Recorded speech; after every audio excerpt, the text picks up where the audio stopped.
What's going on, everybody? Eric here for the Unlockables podcast. Before we begin this episode, I just want to give a special shout out to all the people who support the show on Patreon. These incredible people are Chris from 1 Hour, 1 Decision, Stephen Pay, Dave Jackson, Chris Copleen, Rick Firestone, Colby Moyer, Keith Gasper, and Nikolai at Night. Words cannot describe what your continued support of this little podcast means to me. Now, let's get on with today's episode.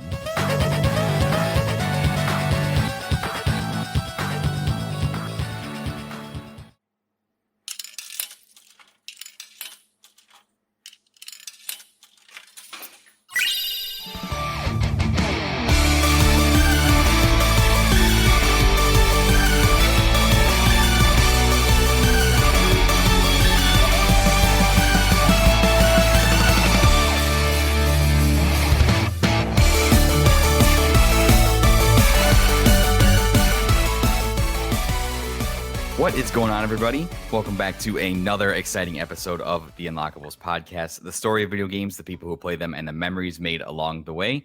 As always, I am your host, Eric, and I'd like to thank you for tuning in wherever, whenever in time and space you might be located.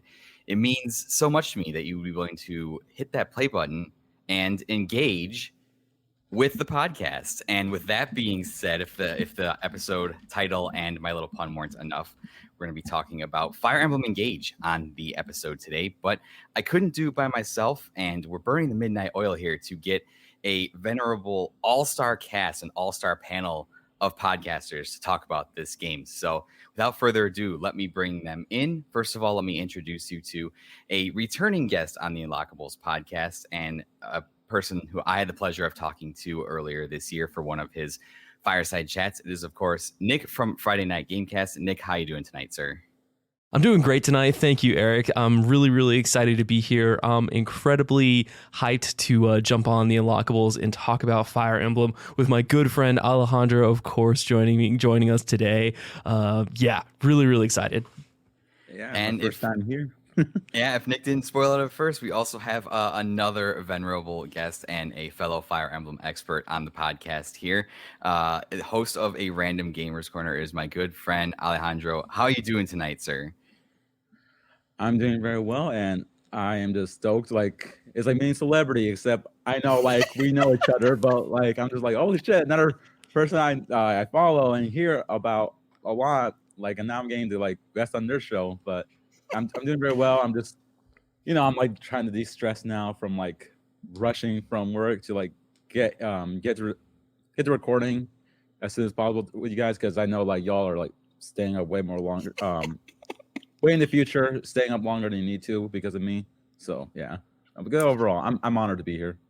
Yeah, it's like you're like, wow, this Eric guy is way worse in person than he is on the internet. Yeah, fuck. No, I'm just kidding. But yeah, this guy's fucking terrible. Thanks, Nick. I appreciate it. You're welcome. Wait, hold on. I don't mean to interrupt you, Eric, but is this your guys' first time doing a show together? It is, yes. Oh, yeah. Awesome. Okay, incredible. I'm sorry. Continue. I've been trying to get Alejandro on for a hot minute here. I figured this was with Fire Emblem Engage coming out. I had January targeted. I was like, oh, this is perfect. And then yeah, so I think this is going to be a fantastic conversation. Alejandro, I know you just got off work, but thank you for joining us. And you are right. We are burning the midnight oil here. I guess you could call it the Unlockables after dark, and wouldn't want to do it with any other group of people. So thank you guys so much. But before we dive into the game of the hour, I just want to toss over to you guys real quick because we like to talk about video games. I want to know what you guys have been playing lately. If you just want to run down that list real quick. Nick, you want to take this first? I'll go ahead and go first. Yeah, no problem at all. Thanks, Alex. So I've been playing Fire Emblem Engage. Obviously, in order to prep for this episode, I have been really. I don't know if I can legally call it grinding, since you guys have probably gone through more than one route of this game, because I just barely finished my first run through of Engage in time for the show, which is fine. But it's also fortuitous because it leaves me with a lot of fresh impressions and fresh opinions and ideas from the experience that this game was able to deliver. But other than that, I've been having a blast with the Dead Space remake. EA Motive has knocked this one out of the park.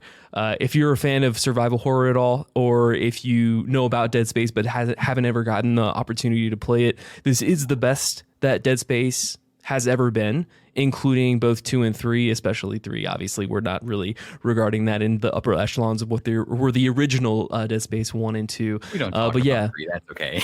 we don't talk about 3. I respect that it's there, and I might play it for shits and giggles one day just to see what that's like. But yeah, so those are kind of been the two main that I have my primary focus on. And then obviously I've been playing stuff on and off. Obviously Vampire Survivors is a mainstay for me. I just keep going back to. I'm trying to finish my my playthrough for the list in that. But I've also been watching The Last of Us show, and so as I've been watching The Last of Us TV show, I've been playing through part 1 as the segments of the show go on. So it's like I'm playing through as Joel and Ellie counter to Pedro Pascal and Bella Ramsey. So I have a really good time doing that. But that's it for right now. That's really cool. I haven't talked to anybody that's kind of been doing that, play the game alongside the show. So I've heard nothing but great things about the show. My wife and I are waiting for it all to be out so we can just binge it all on a weekend, because smart. That's our preferred method of like watching TV now. It's like, man, weekly releases. What is this nonsense? This is the mid 2000s. Like, give me all my show at once just so I can be an absolute degenerate and consume it all at once. So yeah, no, totally. And the nice thing about like our podcasting community or the people that we follow on Twitter is that most of us know the rules about spoiling like brand new content like that. So unless you're following some like try hard hype beasts that just want to post like clips that are spoilers from the show or anything like that, you don't typically have to worry about anything in terms of being spoiled of what they're going to do. But where that story is taking us, where the show is going to do. It's just going to make a couple diversions here and there. Right. We will be starting the Try Hard Hype Beast podcast in the middle of 2023. So look for that to come. So let's go. That's awesome, Nick. Thank you so much. Alejandro, my man, what have you been playing? Because I know you've been playing some stuff too. What haven't I been playing? But all of games. Yeah, you've been playing every game, honestly. Yeah, my personal Twitter has been a hellhole of just mobile screenshots of different games at this point. Sometimes I'm just like, maybe I do have some ADHD or whatever the heck my girl told me that I have. And I'm just like, I can believe it now. But okay. At least first off, like I just been I already been the first I already been a Doom 2016 game and then Doom 1. I'm in the middle of playing Doom 2. Nice. And then on the other side, I'm in a hellhole of completing all the side missions I could for Cyberpunk 2077 now, because I know nice. Like, all right, well, the story was but like, damn, the side missions are gold. But then now I'm just getting distracted with all these assault missions that are like 30 of them on the map. I'm like, you know what? Why am I doing this to myself? But it's okay. And lastly, so I won't like take up the time. Before heading into work, I was playing Dragon Quest 11 because I just felt, you know what? I need to like revisit this game. Maybe with a couple more a bit more grinding, I'll be able to enjoy this game again. And somehow I've been winning every boss battle I came across. So I'm like, okay, never mind. Maybe I'm out of that slump phase, and now I'm like back into the grind of like beating this game. Because oh my god, I don't know how many more phases it has, but so good time overall. Did you get hit with a difficulty spike in Dragon Quest 11? Yes, it was just kicked my ass like out of nowhere. I'm just thinking, okay, what am I doing wrong? Like, well, it's not like I'm doing wrong. It's more like, okay, how many bullshit skills or what kind of bullshit spells one of the bosses can do. And it's worse because it's a boss rush kind of thing. It's like one boss, two bosses, and that's it. But first boss, I'm not gonna spoil it, but like they're pretty good at like doing like area attacks. So like all your members are gonna get attacked. You're trying to heal everybody while also trying to like kill the other trying to kill the boss off before they can kill you, of course.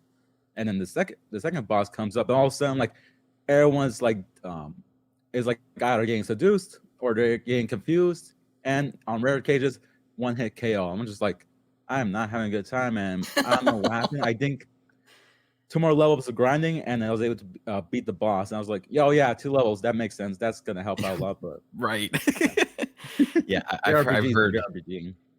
Yeah. Oh, RPG's an RPG for sure. That's what I've heard. I've been morbidly curious about Dragon Quest 11 because I think I would enjoy it, but I have heard that that's a really long game, and then there are some like weird difficulty spikes in there where you're like going along, all of a sudden you're like, I feel pretty good for pretty level, and the game's like, nope, you're not. Better go grind for a little while. So I think I'm definitely curious about checking that out, and I'm glad that. So overall, have you been enjoying Cyberpunk as a whole experience? Oh man. You weren't there when I was podcast talking about it. That's a big sigh. That I don't know what that sigh means, Alejandro. What do you mean by that? Okay, what did I say in Dave Jackson's Discord? I just said like, well, Cyberpunk was a game. Like It was a it video was game. definitely a game. Like that was my impression after like being the game. Let's put it this way: after being the game, I went to work, and I was like thinking about other games. By the end of my shift, I realized I had thought about Cyberpunk once after the ending. And I was just thinking, damn, Interesting. that was a bit didn't leave much of an impact on me. And I was just like, and when I was trying to make a review of it, because I didn't want to like shit on it, because I know there's like some good in it, but I was just thinking, okay, imagine the story never happened. What is there to appreciate? And I was like thinking like the combat, the side missions, the character writing, like beautiful, amazing. It made me it made me more interested in the world itself than the story. So What I did you guess, like, did you think that depending the on- story just like didn't hit for the notes that you were looking for out of that world, or did you think it was just poorly written? That's the thing. It gave like these great ideas, like some good themes, but then it didn't, like, I guess for me, it didn't deliver, or it never went anywhere with the themes that it set up and such. So I was just thinking, okay, big missed opportunity. The Cyberpunk Edge Runners definitely hit the mark, but this just felt like, I don't know if it's just the ending that I chose, but at the same time, I felt, you know what? I don't think it is. It's just that I just didn't. Oh wait, no. Am I frozen? No, we can. I Oh, can okay. see you. Yeah, Oh, Okay, good. thank God. yeah. But I was just thinking like, okay, oh shit, I'm getting hacked right now. But no, Cyberpunk, it's an interesting game. Like, there's like some things you're gonna love about it. There's some things you're just gonna like feel about. And I do understand, like, a lot of people say like the visuals and everything was amazing, but I remember this time in Eric's Discord, when I sent some screenshots, there was like some weird brown filter, or else I called it the shit filter. Yeah, I And was remember thinking, that. why does it look like this? Like, it does not look like this that much. So I'm just thinking, maybe it's Xbox One. I don't know, but Interesting. oh I'm boy. I'm glad And that the then, general discourse around Cyberpunk has kind of changed for the better, because I remember when that game first came out as a absolute train wreck. But now, like, I've listened to several people in our circle say like, hey, like, this is worth taking a look at. So I mean, as long as you enjoyed it, the story doesn't really matter, right? I guess. I yeah, don't know. exactly. So, well, I'm glad that you finish. I'm gonna have to dive into that, because I've heard too much about it now to like not play it. I'm just gonna have to see if I can like pick it up on a sale or something, because I have no money, and that's hilarious. So, as far as for me, man. thanks guys, I appreciate it. No money for you, Eric. Yeah, it's great. As far as me on my end, I'll go real quick here. Yeah, besides, I did start up another run in Fire Emblem Engage just to kind of see if anything kind of caught my eye that I didn't catch the first time. So I didn't finish that second run, but I kind of started another one. Apart from that, I haven't been playing too much. I finished up Final Fantasy Origins Stranger of Paradise for a show that I'm going to be coming on in the next couple of weeks. And man, let me tell you, that game is, you want to talk about games that are video games, that game is indeed a video game. It lives up to the chaos meme. It lives up to everything that you hoped it would ever want to be. So I didn't expect myself to enjoy it. I thought, I'm just like, what is this crazy Nomura fever dream that they just threw out the door? And I surprisingly enjoyed my time with it, and I'm looking forward to talking about it on a episode that I'm going to be guesting on coming up here in the near future. That's going to be interesting. And then I did actually, in preparation for this episode, I started playing Fire Emblem: The Sacred Stones on my laptop emulated. So Nice. After I played Engage, I'm like, well, I got this new experience. Let me go back and play an older Fire Emblem experience. And so I threw the Game Boy Advance emulator on my work laptop, and I was just playing it at lunch at work. And I actually finished that just today. I finished the last mission. Wow. So, yeah. So really, really fresh. Congrats. So, yeah. It was, I haven't played that game in probably 10 years. So it was nice to revisit that game and walk back down memory lane. And one other one I wanted to mention too is I picked up a game called Rogue Tower. And what it is, it's a roguelike tower defense game. So you're setting your towers and your enemies are pathing through the world trying to get to your tower and destroy it. And every level that you progress, you can unlock a new section of like the map that extends the path and gives you more card options to like put new towers, or you get different upgrades for your current towers and stuff, and creates a unique experience every time you play it. And it's $15 on Steam. I saw a YouTuber playing it and came on randomly, and I was like, oh, this looks really cool, and I decided to try it. And I got that same feeling from playing Vampire Survivors, where it's like upgrading, and when you have all your towers on the map at once and all your stuff is firing and it's just chaos, it's a beautiful chaos. And it's something that I was like, oh, it's a tower defense game, I'll play this for 15 minutes, and I've probably put 10 or 12 hours into it already, and I'm not tired of it. And there's 4 different modes you can play. You can play single path, double, triple, and quadruple path, and there's just so much room there for strategy and customization and unlocking new skills and towers and stuff that like I've put 10-15 hours into it already, and I haven't gotten tired of it. So Rogue Tower, for anybody that's interested, it's a smaller indie game, but I would say it's this year's Vampire Survivors, although I don't think it'll have the popularity of Vampire Survivors, but definitely go check it out. Neat. And I'm sure that'll come on a Steam sale. We've got all the Steam sales just got leaked for this year or announced, and we've got one coming up in March that I'm sure is going to empty some pocketbooks. So, definitely give it a check out. So, with that being said, guys, any other words before we move on to the game of the hour?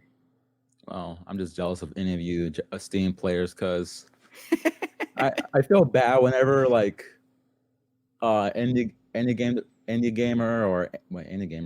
game developer like follows the podcast, and I'm just thinking like they're interesting games, and I'm just thinking like, oh man, I would love to play that, but like, again, it's becoming a running theme for the podcast. My shitty laptop, God bless it for sticking around so long, but I cannot trust it to play high-end games or any game in general, at least for now, until I upgrade. But that does sound pretty cool. I would be a sucker for something like for a game like that. It is a smaller game, so the install size was less than a gigabyte. So might be something that you might be able to check out. And I'm a sucker for those types of games too. And I'm like, yes, you're not taking up 200 gigs of my space on my hard drive. Perfect. All for it, baby. Let's go. And then 70 gigabyte Warzone updates up in here. Oh my God, get out of here. Fucking Call of Duty. Why can't you make your file size a smaller, Activision? Jesus. You can't compress from what I hear. It's terrible. Right. Just hit the compress button. It's that easy, right? I mean, God. Well, gentlemen, with that being said, let's discuss why I've all gathered you here tonight in the dead of night.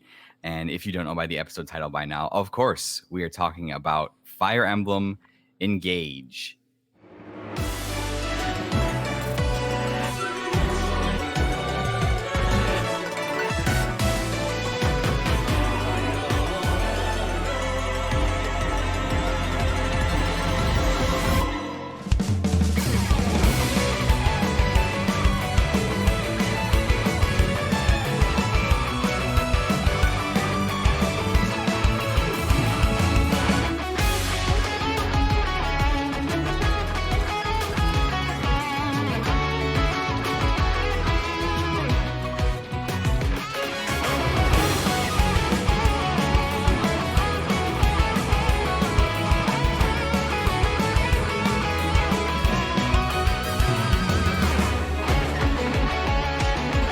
Fire Emblem Engage, developed by Intelligent Systems, published by Nintendo. It released worldwide on January 20th, 2023 for the Nintendo Switch. It is the 17th mainline entry, not counting your Warriors, Heroes games, etc., stuff like that, in the Fire Emblem series, and got pretty good reviews when it came out. They're kind of mixed across the board. It's got an 81 out of 100 on Metacritic, 9 out of 10 for Game Informer, 7 out of 10 GameSpot, 36 out of 40 for Mitsu, and a 9 out of 10 for IGN. Fun fact here, I just thought this was an interesting development fact. Engage was developed in the Unity engine, one of the few Nintendo published titles not to utilize a custom in-house engine, which I think is interesting because we've kind of seen the in-house Nintendo engines, gotten a sneak peek with that with when they put out Super Mario Maker, and they're like, hey, here's some of the tools we use to make Mario games. So for them to go with Unity, I thought was interesting. With that being said, gentlemen, and I'll toss it out to you guys, anybody can go first. As I said at the top, I know that Alejandro is like me. He has a little bit more experience with the series overall. Nick, you came to the series when Fire Emblem Three Houses came out. So I will toss it to you guys. What are your general first thoughts, impressions of Fire Emblem Engage before we take a deeper dive into the story and the gameplay? Just to read from what I said, just so I don't be a bumbly mess. It was refreshing to have a return to form of how the games play out, with more focus on getting straight to the action. Even if it means less story / world building, I still love the game. Well, I still love the look of the game. Like, we're talking about the trailer, of course. But okay, now I don't need the notes. I just realized. Okay. So, looking at it, I was just thinking, okay, awesome. Like, we're getting like return to form. Like, I was looking at everything, looking what other people have been looking at what people have written or the translations, everything. Just like find out as much as I could and see like villages being able to be visited. I was like, oh my god, we're getting like some of the old stuff back. Like, I love it, especially when you got like other things like being able to recruit during battle, because that was like something that obviously couldn't be done unless you're playing Three Hopes, but that also requires like a bit more points used for something else. But it was just, I just felt excited because I seen like a lighter aesthetic. Things seem like a bit more, I guess not more fun because war and shit, but I guess something a bit more. You're like, yeah, I guess so. But war, the most fun thing, obviously. Yeah. Honestly, the best part of this game. Whatever. But we're gonna be going back to like things a bit more lighthearted, a bit more like good versus evil instead of like everything being political. Well, no, never mind. Yeah, I was trying to think. Wait, is there political stuff in this game? But no, that's definitely Three Houses stuff. But I'm like, there's gonna be less political stuff. Like the water's not muddy. You could easily say like who's the good guy, who's the bad guy. Right. There's gonna be classic stuff overall, and you're gonna be having some classic characters make a return as well, but not too much to the point where it takes away the spotlight from the new characters. And I'm just like so excited. I can't wait to see. Well, that's my initial thought was I can't wait to learn more about all the emblems from the past before hearing those god awful Bond supports. But I'm jumping ahead again. But it's just awesome. I was just so very happy, especially when the first games that I got into Fire Emblem was as also like emulated, which was Fire Emblem Blazing Blade or Blazing Sword, whichever those translations decided on. Yeah. Later on, I tried out Sacred Stones. And then we had, of course, Three Houses. And I love Three Houses. Don't get me wrong. Like, I love it. It was amazing. And after a couple playthroughs, I'm just thinking, you know what? I think I need to skip the social sim part now. Like, I have all these points. Like, I really don't need to like deal with the social sim as much as before anymore. Mm-hmm. But then we had Fire Emblem Shadow Dragon: The Blade of Light. And, oh my gosh. I mean, it was a pain in the ass as well, but like it was a blast to like look at this, play this game, appreciate where the game first started out from, and it was just really cool. It's a very weird shame. Well, no, it's a straight up shame, but it's very, very strange why it got removed off the eShop later on. Like, okay, I mean, forget Mark. I didn't know that. That's interesting. Yeah, it wasn't even out for like 6 months, I think. They just removed it from the store like after a couple of months, and that's it. I was like, huh. Well then, okay. But yeah, my initial impression when I saw the trailer for Engage, ecstatic, just straight up ecstatic. Yeah, Nick, how about you? Yeah, I have very mixed opinions about this game. I think that the reflection of the scoring, where the scoring is at, is honestly an accurate interpretation of how I think people overall are going to receive this game. This is not hitting the heights that Three Houses did for me. And I think objectively from any Fire Emblem fan out there, I don't think that this would hit those expectations that I think a lot of the diehard fans that are looking for a lot more story and a lot more, support conversations that are, interesting in lore building for the world that is taking place. I don't think Engage is there. when we talk about that from a narrative perspective and from a writing perspective, for sure.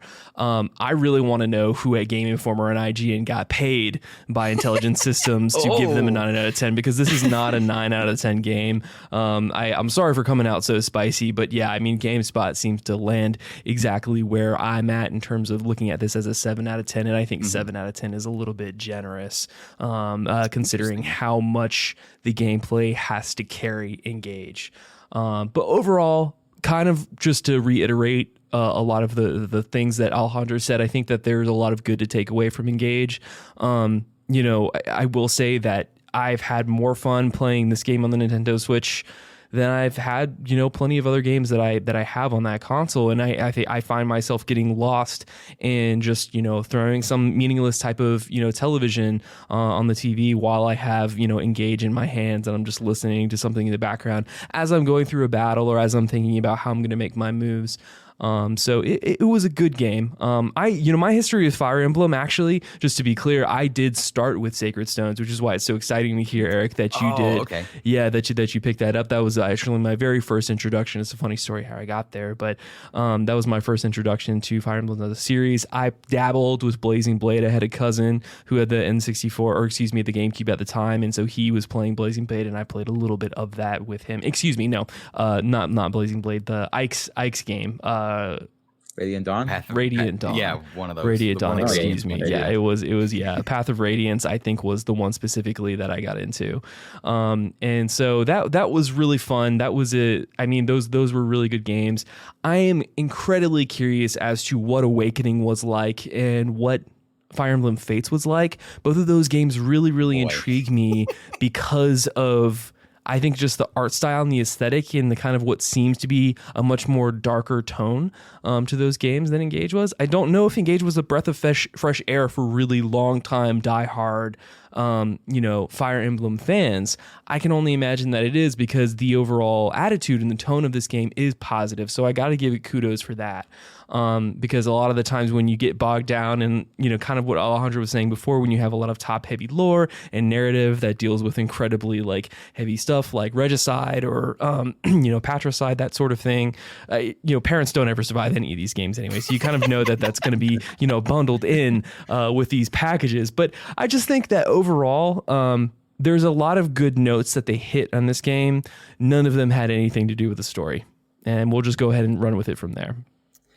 Yeah, being a parent in the Fire Emblem universe is probably the worst job you could ever possibly have in any video game. Yeah, fatality rates are through the roof right now. Not good. I would say the survival rate for parents is probably less than 10% across the entire series. It's not great. So, I think you guys, and I'm sorry, Nick, I didn't mean to assume earlier. I thought that 3 houses was your starting point. So I didn't mean to misinterpret that. So that's okay. Yeah, no worries. But as I agree with both the points you guys are kind of making here, and you're absolutely 100% right. The review scores kind of mark the general feeling of the reception of this game. And as you read, and I read more reviews for this game than I normally read reviews for any game, just because I have this weird relationship with the games media industry and reviews and stuff like that. Yeah. But that's kind of where the argument kind of fell on. If you were scoring this game higher, it was because you were placing more value on the tactical gameplay, which we'll get into, but spoiler alert, I think is absolutely brilliant. And the lower scores were tending to score that because, yes, this is, for all intents and purposes, a massive departure from the environment that 3 Houses set up. And this was intentional. I have here in my notes that Genki Okada was a producer over at Nintendo EPD Group number 2. He noted that for a lot of people, multiple pathways and multiple options to proceed through the game might be overwhelming to some people. And for me, having played all 3 paths and spent over 100 hours in Fire Emblem 3 Houses, it can be a little overwhelming to have to play all those different routes, but it definitely makes for a more engaging story. So he said that they purposely went in and they wanted to focus on polishing the tactical gameplay as much as possible and really have the story serve as a segue to get you into those tactical combat situations, because that's where this game absolutely does shine 100%. And it is reminiscent of older Fire Emblem titles that have that kind of streamlined, compressed story. A lot of these games don't have like these multiple branching story paths. I mean, you get a little bit of that stuff. Blazing Blade has that, but for all intents and purposes, Lynn's story is a tutorial, and Elliewood and Hector's story are relatively the same. Yep. There's some key differences there. Fate's Conquest and Fate's Birthright are the first where you kind of get like this branching two-sided story, but they try to do the Pokemon thing with that, and we're like, we're going to release multiple versions of the game, when they should have just like made paths in the same game. But I digress. That's a whole different story. Personally, for me, I think I can come down on the other side of the fence, and I actually enjoyed this more than Three Houses. The biggest problem I had with Three Houses was by the end of it, I was just so tired of going back to the monastery after every single battle. I pretty much by like halfway through the game, I had all my units set in their gross and what I wanted them to do. So to me, going back to the monastery was like, really, I have to do this again. I have to spend all my points, and I have to fish for 7 hours to level up my professor level and all this other stuff. And the fact that you have somebody set in a skill set in Three Houses, and then they're like, "Hey, can I not do that anymore for no reason?" No, you fucking do what I tell you, you stupid little shit. I am the professor here. You pick up the spear and you stab the soldier. Right, exactly, 100%. But yeah, I think that I came down on the older school Fire Emblem fan side of this conversation, whereas I thought the tactical gameplay, I thought it was so polished and so brilliant in this game. And I'm sure by now, and I haven't watched a lot of videos, but I'm sure by now people have already found ways to absolutely break this game with all the emblem rings and the different stuff you can do with skills. I'm sure some people have absolutely just destroyed this game. And yeah, I also agree with you guys 100%. The story is not the strongest, and for me, I love politics in a Fire Emblem game. I think that despite how linear they are, the earlier titles did do a good job of having some of that political intrigue in there. I think the political environment of FE7 and FE8, when those games take place, is super fascinating, and they do a good job of conveying that despite the fact that they were limited by the Game Boy Advance at the time. And I absolutely love the political intrigue and all that stuff that goes on. Fodlan in Three Houses feels like a living, breathing political entity, and there's so much subtlety there with different competing nations and the church kind of controlling everything. And there's a lot of opportunity for great storytelling there. And yeah, Engage is a pretty much by the numbers, by the book, good versus evil. You know who the good guys are, you know who the bad guys are. And while I don't necessarily think that's a bad thing, it's definitely whiplash coming off of Three Houses. So, but all in all, I love this game. I had a great time with it. And I just think the gameplay was so strong, at least for me, that it was able to cover up and compensate for a lot of things that I felt were lackluster. And while I enjoyed the social aspects of Three Houses, I'm definitely glad that they were pared back a little bit in this game and made it a little bit more manageable, to the point where, yes, there still were social sim aspects, but they're not forcing you to go back and to the Somniel after every battle. And I thought that was great to give the player that choice to say, hey, engage with the social sim stuff as much as you want. So without stealing, I'm wandering into gameplay and all that stuff territory now. So with that being said, let's kind of move on and talk about the story synopsis. And I'll give a brief story synopsis here, and we'll kind of dive into it. That being said, there will be spoilers for this game, so if you don't want to be spoiled on the story of Fire Emblem Engage, maybe just stop listening here and come back after you play it, or don't play it all. So the story synopsis is: 1,000 years ago, the divine dragon Lumera sealed the fell dragon Sombron away, but her child Alir suffered a grave injury and has basically been in a coma for the last 1,000 years. And when you awake, you come to discover that the fell dragon Sombron has escaped from being sealed, and you embark on a quest to collect the emblem rings, which are the MacGuffin thing in Fire Emblem Engage. And this all takes place on the circular continent of Elios, which is comprised of the four main countries of Firene, Brodia, the most bro-chad country ever to exist, Elusia, and Salm, and with the Holy Land of Lethos being right in the center. And like we alluded to in our general impressions, the main gimmick of this game is these things called emblem rings. This was featured heavily in the promotional material, and this was basically the thing that was bringing these older Fire Emblem characters into this game, and I will list those off real quick here. So we had the Ring of the Hero King, which had Marth from Fire Emblem Shadow Dragon, Ring of the Caring Princess, which had Celica from Gaiden / Shadows of Valentia, Ring of the Holy Knight, featuring Sigurd from Genealogy of the Holy War, Chadboy Sigurd. We had Ring of the Sage Lord featuring Leaf from Thracia 776, Ring of the Young Lion featuring Roy from FE6 Binding Blade, Ring of the Lady of the Plains featuring Lynn from Fire Emblem 6 Blazing Blade, Ring of the Azure Twins featuring Erica and Ephraim from Fire Emblem Sacred Stones, Ring of the Radiant Hero featuring Ike from Path of Radiance and Radiant Dawn, Ring of the Dawn Maiden featuring Micaiah from Radiant Dawn, Ring of the Exalt Princess featuring Lucina from Fire Emblem Awakening, Ring of the Crux of Fate featuring Corrin from Fire Emblem Fates, Ring of the Instructor featuring Byleth from Three Houses, and Ring of the Connector featuring Alir from Engage. For story reasons, we might touch on that or not, because we're just going to go everywhere with the story in this one. And there are obviously other characters with the DLC, but they're not really relevant in the story. And we've got all of our basic Fire Emblem tropes pretty much covered here. We've got an overly revered protagonist. We've got an ancient evil reawakening to threaten the world. We've got friends and enemies coming together to stop a greater threat. Plenty of dead parents, multiversal stuff, and time travel stuff going on. So we hit all of the Fire Emblem tropes in this shorter game, and it's absolutely fantastic. So with that being said, gentlemen, Alejandro, I'll toss it over to you first. Story impressions, what did you like? What didn't you like? Emblem Rings, just kind of go wherever you want to with that, because I'm terrible at structuring my episodes. Okay. Well, okay, let's just... So, like, just anything I could cover, like, go nuts. Anything you want to talk about related to the story. Story. It's funny you mentioned Whiplash, like, going, like, you know, dealing with all the politics and serious, heavy stuff from Three Houses. And have you played Three Hopes or no? I have not played Three Hopes. I will probably pick it up on a sale. You're lucky. You don't have to. You don't have to, Eric. You can skip that one. That's fine. You don't. I'm a sucker for Warriors games, but you know.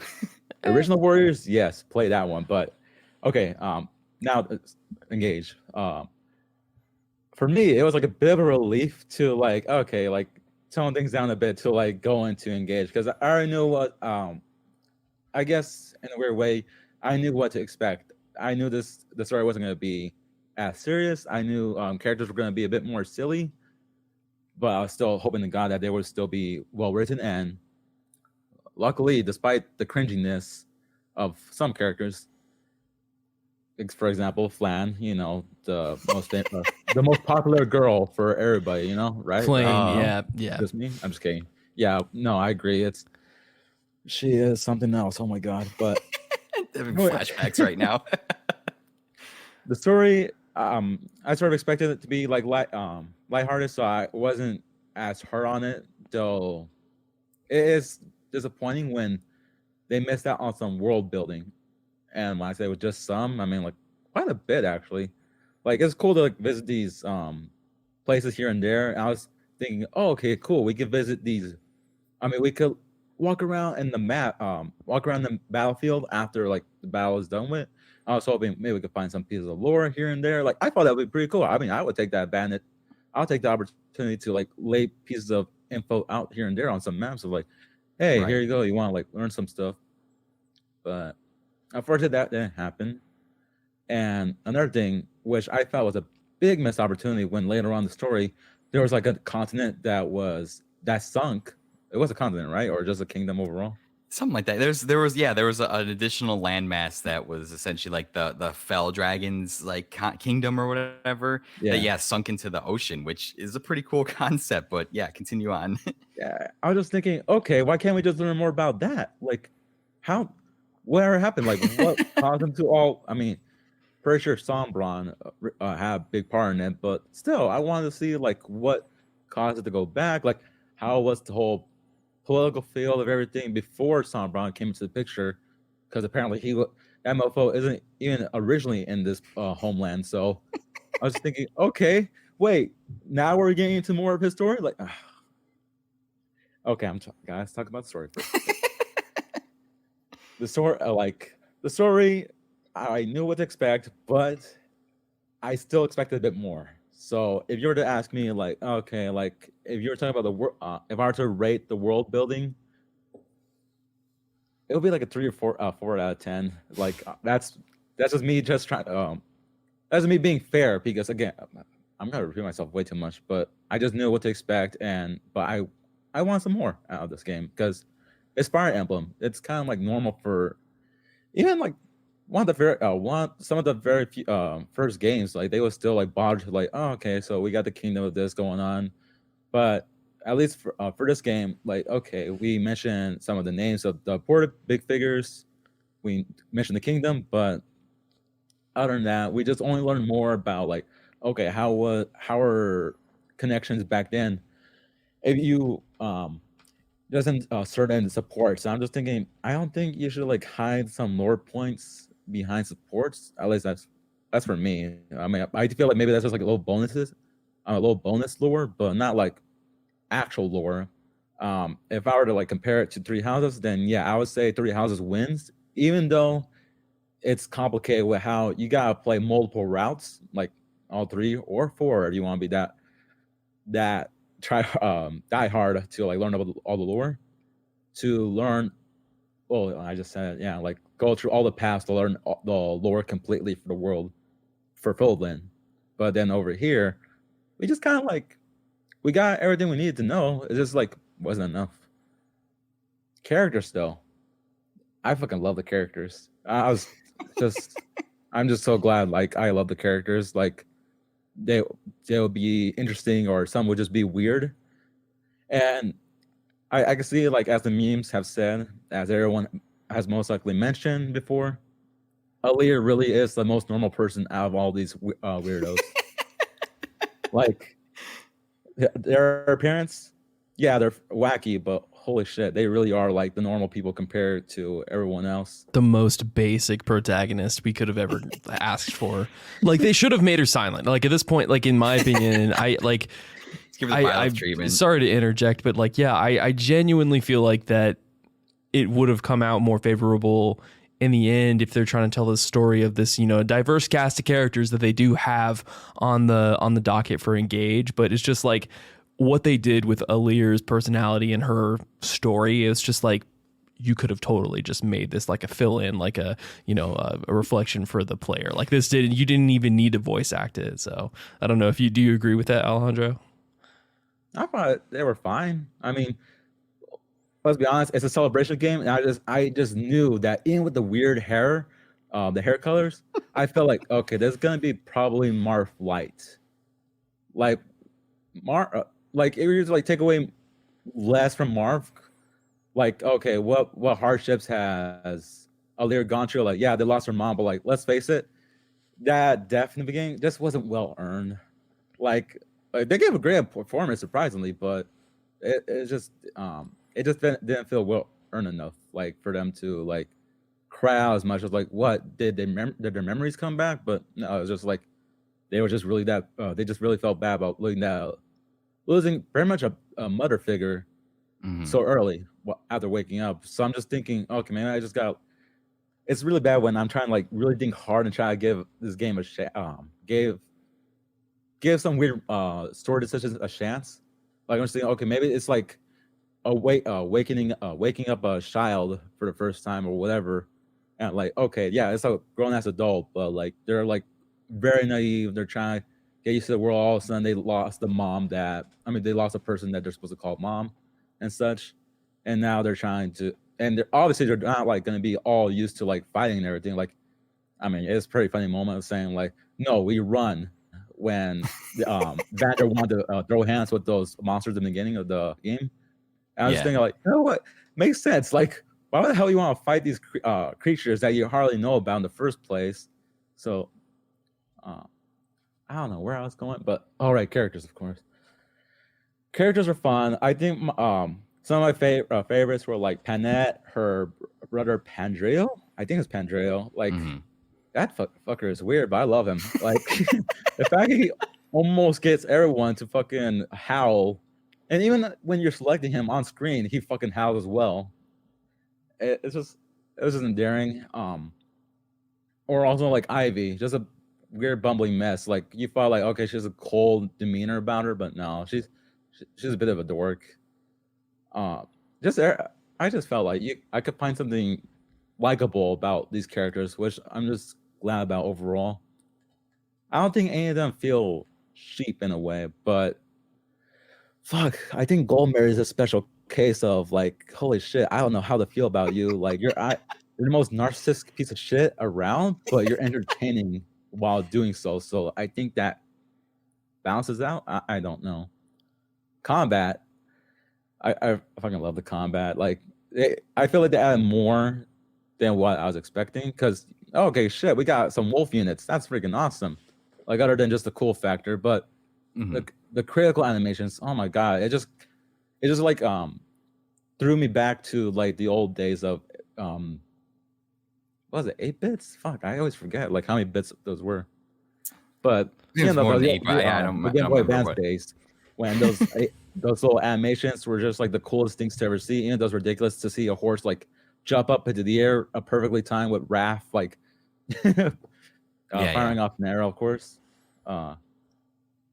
It's just everyone looks so cool, and I think some people will complain about this, but I think it's a good thing that class changes were a bit more limited, because at least now like it can focus more on the strategy. Like okay, you can't just have everyone be like OP and just change on whim. Like sometimes these changes gotta be like important. Like okay, you gotta use most of these master seals, but after that you gotta be ready to face this next battle, or else you got too busy messing around, and now you got disadvantages in too many places, and now you're like having to deal with either having units that have too many disadvantages or having these units that you put on the bench by accident, or well, yeah, sometimes it feels like by accident that you put some units on bench. I think it's another complaint I got. A lot of great characters, but holy shit, the way you just pick them up is like rapid fire. Like that was breakneck. That was like a whiplash to me. I was just thinking like, wait, where are my other units? And I'm like, oh shit, I'm using these ones now. So now, I mean, if you were to complain about, sorry folks, I am very cold, so my voice sounds shaky. I'm in the garage. Let Alejandro cook. That's basically all I'm doing right now. Yeah. But what characters? Yeah. But there's plenty of characters to love. Very much get to know, of course, or just like in general, if you're like feeling a bit iffy about them, I understand. But it's just the character writing isn't weak. But I love that a lot of this, some of the personal skills come into play for the combat. So that's always a great plus, of course. Especially like it's a bit reminiscent of the crest from Fire Emblem 3 Houses and Hopes. Yeah, Hopes. Especially like when I had this one unit, Panette. One of my favorites, of course. Wait, actually, no, not of course. I mean, my first favorite was Marianne from 3 Houses. So the fact that like it's a complete personality change of a favorite character, but for example, her personal skills that whenever she is damaged, her crit chance goes up. So we have a psychopathic decision I made was she was near you know that one map where if you were to unlock one of the doors of the village that was already attacked, it would just unlock. It would just open up more enemies for you to find. Yeah. Yeah, I chose that mistake. I was like, oh shit, this is not gonna look good. But then I just realized that was the dock map, right, where you could visit the houses and all the enemies would come out. Yeah. After that, I thought like maybe a turn rewind would be great, but then I just realized, wait. Bandit needs some XP to farm out, and I realized that she's in the dust cloud that was like poisonous to you, but like not great for the enemies because like if it disappears, their bonuses go away. So I was thinking, Pennant, I'm very sorry, but you're gonna take one for the team. And I had someone fire off that, I guess explosion shot or whatever. They're like arms, yeah. They're like fire cannons. Yeah, but then the next turn, she's like, she knocked out everyone. So I was just like, damn, that the strategy emotion, but like that, I just got lucky there. Yeah, and absolutely. Nick, do you have any thoughts on kind of, we touched on it a little bit when you were talking about your impressions, but story beats for you or the story in general, what are your thoughts? Yeah, story for this game. The lack thereof story for this game. Alejandro really did cover a lot of it. As we've set up to this point, this has been stripped back. I'm going to be honest with you guys. This is a Nintendo, like almost nearly the closest thing you can get to a first party title. I mean, Intelligent Systems, the development team, the EPD group, like they are at Nintendo and they are making sure that these Fire Emblem games are up to snuff for like the Nintendo properties. And when I see stuff like what's in your notes, Eric, about the producer Genki Yokata talking about how it's like, yeah, we wanted to focus on the gameplay and that obviously we didn't want to have multiple branching story routes, which is correct. For this game, you don't have branching story routes, but I don't accept the fact that they wanted to perfect the gameplay as an excuse for not writing an intriguing story or building a cool world for Engage. And I think that there's a lot of easy ways they could have done that in this game. This story played out by the numbers. You have your hero's path, obviously, and this diverse cast of characters. Obviously, the cast of characters themselves are the selling point of Engage. I want to know more about Diamant. I want to know more about Yunaka. Like all of these like really cool characters that Alir comes into contact with over the course of the journey in this game. They're cool, ostensibly from the outside. The character design and the actual artistic direction in this game is really impressive. Like legitimately, like it is a very beautiful game to look at, especially like even deeper than just the actual like game itself when you're on the Switch and playing. The actual character design of like some of the concept art that they created for this game and a lot of the stuff that was included in Alejandro's really impressive collector's edition, that art book, everything there. Yeah. Like the actual I believe the artist who like spearheaded the actual project for Engage, I think her name was Mika Picasso. She has a very specific style that she's going for, and I think she nailed it on a lot of fronts here. A lot of these characters, she's leaning very heavily into a lot of like French fashion design when she's designing a lot of the outfits for the characters. And I saw something on Twitter that somebody said is like, fuck man, how cool would this game be if like the characters were actually French and they had French accents, or they brought in French voice actors, or English voice actors could do really convincing French accents. I think that would have been incredible to have this game, and it would have lent a certain sense of authenticity, and it would make me believe the world that they're in. I think that, Sombron as an antagonist is like, meh, okay. Obviously, the foil at the end that they have, like some of the twists and turns that it takes at the end, I feel like it's kind of like thrown in there because it's like, oh, we have to be crazy at the end of a Fire Emblem game, so this is the best that we got. I believe that the writer for this game is Nami Komuro, and they were involved in several of the projects leading up to this. But the writing team from Koei Tecmo, who were responsible for the storyline in Three Houses, is sorely missed, in my opinion. They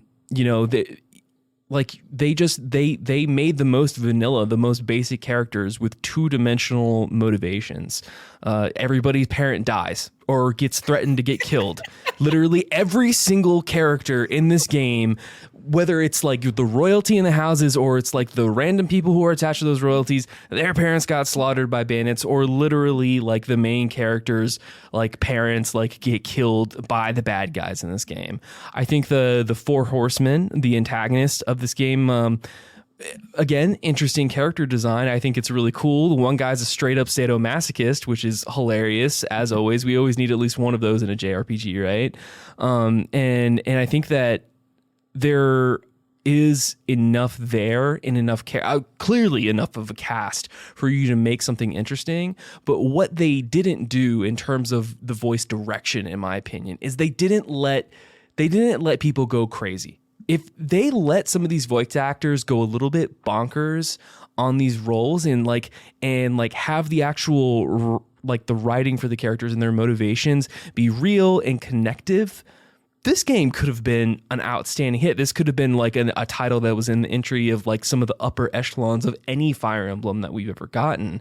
But unfortunately, you got like, oh no, I'm nervous in social situations, so I'm gonna bow every time I do my closing thing. Or, oh, I like tea. Do you like tea, Ike? Yeah, I like tea a lot. You know, a lot of the sort of stuff like that when you have your support conversations whereas, you know, in contrast to Three Houses, you had people talking about the fate of the country that they were serving or how they're being pulled in two directions because they have a family lineage that makes them the sovereign of more than one actual nation at the same time. Like they had incredible motivations and reasons for why characters were doing what they were doing. Whereas, like, in this story, Alir is going through the circle of what is this map because bad guy is bad and we have to stop bad guy. And, you know, the story, it is what it is. I wish I could just sit in at the writing table and just be like, hey, let's go bonkers. Let's see how like wild we can make these, because the characters are like scratching the surface. Some of them are really kooky. Some of them are interesting. They have little flavor text that like shows a lot of promise of what they could have been in a under the helm of a different writing team. But we got what we got, and that's kind of where this game is for me right now. Yeah. I'm kind of on the fence on both sides here. On one end, I think the overall for the characters, first of all, I want to say that I think the voice performance is really good, and they got a lot of voices for these characters here. Except whoever did Hortensia. God, I oh my God, I cannot listen to that direction. We will not talk about Hortensia. Okay. I think the writing does a disservice to this game. It's something I realized too in playing Kingdom Hearts. It's that the voice acting in Kingdom Hearts is actually pretty good, but is the way that the writing is delivered does not lend that voice acting a lot to do. I think the voice cast in this game is fantastic. We've got some people that have done most recently have done some like My Hero Academia work. Yuri Lowenthal returned as the voice of Marth, which is awesome. Another one, which is absolutely incredible. And we got Zach Aguilar back as Byleth. So the voice cast and the people that they employed for this game is really good. I think I agree with you 100%. I don't think the writing was there up to snuff. As far as like the general story beats go, yeah, I tend to roll my eyes at a lot of like the more tropey Fire Emblem stuff. And here we go with the spoilers. I think by chapter 3, your mom is dead. And that death scene is like the longest death scene of any death scene I've ever seen. Oh my God, she just keeps going. Just kept going. I'm like, how are you not Please gone die yet? already, Jesus. Right, you're just laying there. And then, sure enough, we got another one a couple chapters later. King of Brodia ends up dying and getting turned into like basically a zombie, and you have to fight him, which is like another trope. So he's gone. The Ivy's father, who was the King of Lugia, he's gone. So yeah, pretty much if you're a parent in this game, like you're not safe at all. Unless you're in Storm. They said it was one step far when they were in Psalm. They were like, "Oh, that's too many parents. We have to save this one. This is the one that we're just going to choose not to kill." I would have appreciated the consistency at that point. Just fucking kill her, man. I think the Queen of Firenze survived too. I believe she was okay. Yeah, you're right. She was like in two scenes, so she might as well have just been dead. Anyways, sorry to be a little bit harsh there, but there were certain spots in this story where I felt like it picked up. One spot in particular I could feel is like kind of the mid-game crescendo, which kind of happens in all Fire Emblem games in chapter 10 and 11, when you've gone through this adventure around this circular continent, and your main thing is you have to collect the emblem rings, because when you collect all 12, that will help you defeat Sombron. And in chapter 10 and 11, you basically get all those emblem rings taken from you. And I really like that story beat combined with the gameplay, because you've been operating into this whole time that, I'm going to collect all the emblem rings and defeat the big bad guy, and then all of a sudden they're all taken from you. And what follows is two really stressful chapters where it's like the first one you're taking the fight to the cathedral, and then in chapter 11 you're literally trying to escape for your life. And then I think at the end too, the last like 4 chapters where you have to destroy the crystals to destroy the barriers so you can actually go and confront Sombron. I think that's a really good crescendo point in the story as well. So there are definitely peaks and valleys and moments where I think the story does very well. But overall, it definitely doesn't have the strength or the political intrigue as like you guys said, your Three Houses or stuff like that. Or even like Alejandro said, I think there was a big opportunity after every battle, you can like explore the map of the battle, which I thought was kind of a cool touch, but there's nothing in them to do really. Literally nothing. You can you just- adopt animals, Yeah, and you collect collect resources. And I think like hiding some tidbits of lore in there about the country, about the world, I think would have been really, really cool and a really awesome way to kind of build out the lore of that world. Because, you know, being a linear Fire Emblem game isn't an excuse for this game to do that, because I feel like when you go back to like Blazing Blade or Sacred Stones or FE6 or some of those older Fire Emblem titles, despite that those games were linear and basically just shuffle you along from one battle to the next, and there is no in-between point for you to socialize with your characters, they still do a really good job of building out the worlds in those games. Like FE7, you know, 1,000 years ago, there was a war between dragons and mankind, and they basically destroyed the entire continent, and 8 heroes rose up. And from those 8 heroes come the 8 nations of the world. And that kind of knowledge is always operating in the background. It gets tied into the modern day, and the different countries and provinces have little tit for tats and fights with each other. And they're all kind of operate. It feels like a living world, that there are other people that live in this world and there are stakes. In Engage's world, I just feel like there's nobody there except the kingdoms and the heroes. And it's just like, okay, like what about all the people? Like what's going on in the world? And there's no point in the game where I felt like I was like saving people. I just felt like that I was just traveling on this ring around to like to go to different kingdoms. Yeah, no, and the thing is that exactly to your point, it's like those maps that you sit in after the match, and it's like clearly the designers were like, oh yeah, this is your opportunity to talk to your actual people, but it doesn't increase at your actual support ranking at all. Whenever you talk to them, you collect what they call are like special points or SP, fragments basically, like fragments that you can use to do work back at the Somniel with the rings and stuff. But like for example, like you have that moment where it's like the King of Brodia is kidnapped, he gets turned into a zombie, so you go to the Elugia castle, you have this, you know, first confrontation with the King of Elugia, who turns out to be just a puppet of Sombron.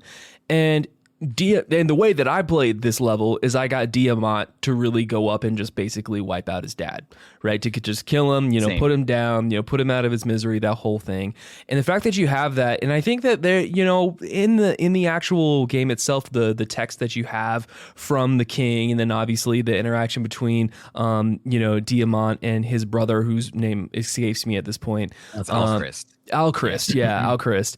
You know, Remember like that was touching. But then like you finish and you're in, like you're waiting to go to the Somniel or go back to the world map. You're waiting to do the next thing, and like it'll show up with like a blue circle with like 3 dots in it to talk to like Diamant, for example, and he'll be like, you're a really good leader, Alir. I will follow you to the end of days. Here's 250 fragments.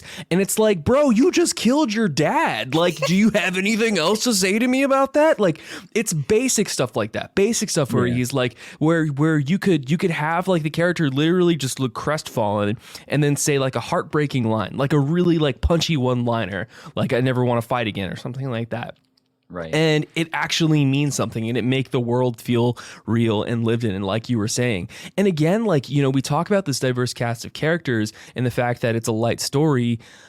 I seriously think that it was, I don't know, I don't want to go so far as to say it was a misuse of IP, but it definitely was a little bit of a fumble when you terms of you have all of these protagonists from all these games together, but none of them ever actually really acknowledge each other outside of the bond that they're in with the person that they're in. And it's like you could have a situation where Corrin could be talking to Byleth or something like that, or they could have like beef with each other because apparently they've been sitting in these rings, they've been in this world for a long time, so maybe their spirits have been interacting, and you could have like fucking Erica and her brother have like complete like total like beef with like you know, Roy and Micaiah or something like that. Like that would be awesome. That would be so interesting, and be like, and you could like figure out later on like why did they hate each other, what happened, how did they meet, or like what's their interactions here. And it's just, you know, there's a lot of potential that went wasted, and that's more of what bothers me than anything else, as opposed to what the game actually is, which I appreciate it for sometimes.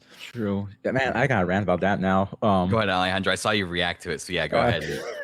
Like, adding on to what you said about like after finishing maps, I was like liking that you could talk to some people, but after a while, I was starting to get, well, and put it lightly, aggravated on how, okay, so can we just like, is there an option to like shut off the whole fragment talk thing so that like I talk to these people like normal people? You just don't do it. You just don't do it, so and you weird. collect all the fragments whenever you leave the map, and they automatically give it to you. I know, Yeah. like unless they're, it's kind of hard like to know like who is gonna talk to you properly and who's not. So, because it's so weird, because they have the ability, like here's what I would do if I were to be making this game. Have the ability to, okay, just do the fragment talk. Okay, after this shit is done with, talk to them again. Okay, now they give their normal speech. Like I would do it that way at least, or just don't. If they were like important characters to the story, don't make them do the fragment talk at all. That's what I would do. That, and I do find it cool that depending on how a unit performs on the map, either they were doing very well, like they were killing so many opponents, they're like, hey, look at me, I did great on this battlefield, I grew a lot today. Or from, unless you're doing badly or a character is like was close to death many multiple times, they would say like, oh man, I took a beating. Like they're able to like make that kind of thing happen, like, you know, have those characters react accordingly to like how they performed in battle. But like, come on, you gotta have them at least react accordingly to this plot too. So that's something I want to add to. And another thing with the emblems, yeah, man, like I mentioned earlier, I was so damn sad like we couldn't learn more about the emblems, because as the meme goes, like, oh man, I feel so bad about myself. Like, oh, don't do that, that's terrible. And then, oh, okay, yeah, you're right. I and feel better now. The poor mom, like, what the fuck was that? My like, depression is cured. I'm so sad. I mean, the only time we ever get, from what I've seen in screenshots, the only time that an emblem would be talking to another emblem is like either in the story, but that's just like basic shit. It's saying like, oh yeah, we gotta fight evil together. Like, yeah, like as Nick said, there's like plenty of opportunities to like learn how they got into these kingdoms, or how are they communicating with each other. Like, could they even communicate with each other if they're close or far proximity? And just lastly, like again, like I seen the screenshot of Soren and Ike talking, and I'm just like, okay, but is that going to be a thing that could happen throughout the game itself, or is just like, okay, only important for this story thing? Is there? It was plenty of missed opportunities for the emblems, because like for a celebration game, I feel like you should like really dive more into the history of these characters, and you want to make people actually care about them more than, you know, before. Yeah, I agree with you. I feel like that was a big miss point too, where it's like all of these 12 emblems are tasked with like protecting the world essentially, and we only get like, there are a handful of scenes where like one or two of them will interact, but we only get like one big scene, which is like on the boat. I think I don't remember if it's like before or after the boat mission, that they all get together and they're like, okay, like we can like kind of talking about, hey, like as emblems, like what do we need to do? And we have like this one thing foreshadowing this like one thing they can do with their power when they're all together. That's the really miracle, the only, yeah, the miracle. That's the only time that they really like all ever get together and kind of interact. And I would have loved to have seen like you're drawing from across 20 or 30 years of Fire Emblem history, all of these great and iconic characters, you know, that are, I would say, pretty recognizable nowadays, that Fire Emblem has become pretty popular. And you're just missing opportunities to have them kind of engage with one another, no pun intended. Like I would have loved to have seen like Marth engage with Lucina, who, because like in Awakening, Lucina pretends to be Marth for a couple chapters. And when she first, or just, stuff like that. And yeah, or like maybe seeing like Lynn and Erica interact. And yeah, I feel like that's definitely a big kind of missed opportunity. And I kind of share Alejandro's sentiment too about, you get so many characters, kind of like you get characters in like batches of like 3 or 4, because they did the whole Fire Emblem Fates thing where like each lord has like a couple of like vassals or retainers with them. So pretty much every time you're getting like a lord of a major nation, you're also getting like 2 of their like protectors, and that makes your roster pretty big pretty fast. And really like the main lords are the only ones that have anything to do with like any cutscenes. So really you're just getting like Alir, and you're getting like Diamant Alcris, Alfred, and like just the main lords are the ones in the cutscenes, and all these other characters like aren't doing really anything at all. So Yeah, I agree with you there. It comes to like just story and communicating, there are definitely some missteps. To me, though, one thing that Alejandro mentioned when he was talking about Panette and his story about the dock mission when he went to the house and there were a bunch of characters and stuff. To me, the organic storytelling that happens via gameplay in Fire Emblem and especially in Engage is always really good. And to me, that's almost more important than the actual written story. I know it's important, but to me, it's like, oh, I sent Louis off to to visit this village, and like he got surrounded and he had to like hold off all of these characters, and there's like a chance that he could die because he was attacked by people that could do crits and stuff, but he managed to pull through. Or I had a unit hold off a choke point, or I got surrounded by units because I didn't know they were coming. And those moments like that organic storytelling are really what I love, because it makes for some really interesting or really heartbreaking moments where it was like, I took this gamble and this character got surrounded and he died, or I took this gamble and a couple of my characters got put in a really bad spot, but they managed to pull through. And it just kind of creates this like unique narrative experience that is unique to your playthrough. So I think on that end, especially with which we'll talk about here in a second, the gameplay, the depths of customization you have with the emblem rings and the different people that can have the different abilities with the different emblem rings,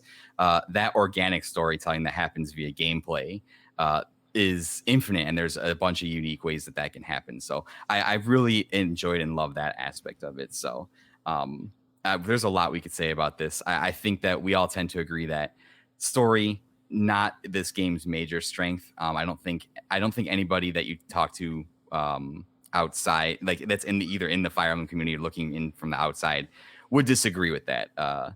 But this game was meant to be like a nostalgic celebration game, and the story obviously wasn't at the forefront of their thought. But that being said, we are running against a hard time limit here, so we got a little bit of time left.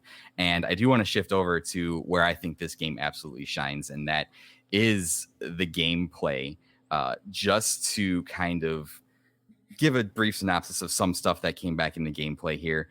There are some returning things from older Fire Emblem games that kind of went out the door in Three Houses to make it a more approachable experience. The big one, and the one that everyone on Twitter's probably heard me screaming about since it was announced and that we got back, was the weapon triangle. The standard swords beat axes, axes beat lances, lances beat swords. The Father, the Son, and the Holy Spirit, yes, if you will. The weapon Holy triangle, Knight, if you will. Yes, the weapon triangle is the one true religion. I will not be taking any phone calls. I love that they brought this back. I know it's kind of like a cliche rock, paper, scissors thing, but I think it just adds a little bit more depth to the tactical decisions you have to make. I know that it's not quite as freeing as Three Houses, but I'm sure we'll touch on that here in a second. And also, I think it's hilarious that fists break tomes and bows and stuff like that, where it's just like, oh, you have magic? I'm just going to run up and punch you in the face, and then you won't be able to do anything about it. This is America. We don't need no magic. Seriously. Here, just punch you. Drawing hands works. Yeah, exactly. The main mechanic, which I think we'll touch on here, and I have some fucking dumb stories about just the emblem ring mechanic here, but the emblem rings are the main mechanic where you can essentially give an emblem ring of a main Fire Emblem character to a different character that gives them certain bonuses depending on like what that emblem ring is all about. And it also is the way that these characters inherit skills. So it offers a really, really deep well of customization that I'm sure that you can just absolutely break this game when you find the right combination of characters, emblem rings, and skills. So I'm sure we'll be seeing all of the YouTube compilations about that. We touched a little bit on the Somniel, which is like the monastery from Three Houses where you go back to, and that's all your social sim stuff. And then we touched on a little bit of like the enemies and the villains, the Fell Dragon Sombron, the Four Hounds that are basically like the generals from Sacred Stones, or the Four Fangs from FE7. Your standard group of antagonists or minor antagonists that you fight throughout the game. So that being said, Alejandro, I'll toss it to you first here because you already kind of started dipping into some gameplay stuff. For the classics, of course, I love Village, the Village visiting thing, because I felt like that was like a little added stress to the gameplay. Like that's always fun. Village visiting was huge. I understand that people don't. That might be a minor thing to people, but I love seeing that come back. Yeah, we were like talking about it. I was like, oh yeah, I can't wait to see how people react to this. But right. Other than that, then also like recruiting during battles, which like I put in the notes, it wasn't up to my standard. Not enough. Not enough of that. Not like enough. Yeah. what was it, 2 at most, maybe 3, 2. and that was it. Yeah, thinking, 2 like, I that just wanted weren't more. like given to you. Yeah, maybe 3 like for a couple at the end, a couple of those surprise ones, but Yeah, but it just wasn't enough. I was just like, what happened here? But I was just thinking, you know what?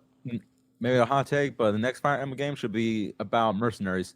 Forget about the fucking lords or retainers. Straight up mercenaries. Make that the recruiting thing now. But that's just me. Oh shit! I cracked my shoulder. Damn. Anyways, for game Intelligent systems, call Alejandro. cracked my shoulder. Goddamn. But I find it cool that they added physics to the damn gameplay, even though they really don't. It's not often they. I mean, there's no reason for them to do so, but I'm a sucker for physics, so like seeing a character like, even if it's your own, weird, but fly off into death because you know they gotta be over dramatic with their deaths, and it's like break a barricade or break a barrel if they fall into that direction of that object. Yeah, I was like, holy shit, that's cool. I was like, wait, that's not scripted or anything like that. So after a couple of times, like I just got used to it, but I was like having so much fun with it. I was just thinking it just makes the battlefield feel a bit more dynamic. And yeah, the rings are them having all their strength and weaknesses is just awesome. Those are what Ike, like, of course, like being the chat he is, even though they nerfed his arms, poor guy. Well, they didn't just nerf his arms. I thought Ike was pretty lackluster as an actual emblem ring. Like I didn't think that. Like I kept him with Tamara for the most part, and I did not think that she was super impactful with Ike, and I'm assuming that it's because Ike's affinities just didn't really align with her, and I really don't think much about her as a unit in general. I've just literally kept her in there because of the story. But yeah, just for like, yeah, because I like setting up my team for like narrative lore purposes, so people have the opportunity to interact with other characters that might potentially have like touched their storyline at one point. But yeah, like I mean, and I will say Ike is like one of the outliers, to be clear. Like I thought the Emblem Engage were fucking awesome. I attached Sigurd to Chloe and she fucking ate up everything. I turned her into a Griffin Knight like early on in the game and she thrashed literally almost everything. I don't think I ever lost Chloe on any map that I played throughout this entire game. So that was really surprising. And then obviously like the speed buffs that Sigurd gives to her and yeah, I mean, yeah. So it's interesting. I like to hear what you think about it, guys, because it's like, you know, on one hand, I think that most of them were really awesome, and I was super interested in like what Leaf has to offer to like the overall story. Like, it made me want to go back and play like the genealogy of the Holy Wars to see like what his deal was, like what was he all about. If I'm getting his game correct, but yeah, so yeah, it's middling sometimes, but 9 times out of 10. Those emblems really did hit hard in terms of the way they manipulated their character in combat. Yeah, I think they're hoping for the gameplay to sell people on the emblems and being interested in the characters more than this writing itself, weirdly enough. But it was just awesome, man. Again, strength and weaknesses is just amazing. If you know, sometimes you get the weirdest pairings and they can work off perfectly. Like I just thought, man, I think I don't know what I was doing, but I guess I was just being dumb, and I put Celine with Sigurd just to see her like power through enemies very fast, even though that's not her thing to do. I was thinking, what is going on here? Like you're kind of like having more fun with this than your brother himself. The female units ate in this game. They tore up enemy. Like the female units showed up. Like Chloe was awesome. Saline was awesome. Yunaka, fucking a thief, literally ate through a map. I mean, it's like she like a lot of the female characters were really really strong. So I love to see that too. Yeah, Panette was the fucking beast. Like like paired up with Roy. Like I felt like that matched personality easily with like just being a fiery fighter. Like even though she's trying to act all proper, but look at supports, there's a lot more depth there, and just like set the battlefield of flame with her is just like it just feels natural, and just like what her characters like. Soon enough, I'll just think, weird pairings, they worked out perfectly, even with my awfully promoted Anna, because I was too late to learn that she was more like she was meant to be a mage, not a fucking axe warrior. I was like, Right. what the hell? Which is the weirdest thing, right? Very weird. That they don't really ever tell you about. Yeah, and I don't know. I was just thinking like, where's everyone seeing these growths? Like, I was like, look, like everyone's like showing like, oh yeah, these are the strongest growths, all this and that. I'm just like, what the hell? Like everyone gotta be doing the most, and I'm over here like just I don't know. I'm just winging it, and I've been having a good time at least. But I've just been winging it, and still have it. Yeah, just have a good time overall. The combat just awesome, and I think, and just to like not take up time again, I think they did great with the whole break system. I was nervous at first when it was announced, but I was just thinking, okay, let me maybe play it at first and see how it goes. And turns out it is awesome. Like it's a big high risk, high reward kind of thing. Like depending on placement of the placement of the units. Where if you break an enemy unit, you got great opportunities now attack them with different units because they can't attack back. At least for several attacks until all of a sudden they got their weapon again. So I was like, oh, okay. That's fine. Interesting. That didn't happen to me. Really? Interesting. Yeah. No, I broke units and usually was only ever able to make like 2 or 3 attacks until they were dead. Like they died pretty quickly if I was able to make multiple follow-up attacks with them. Interesting. Okay.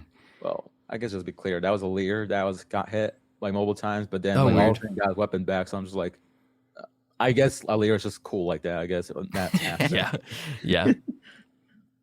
And I'm done. Like the combat was just amazing to me. Like just great overall.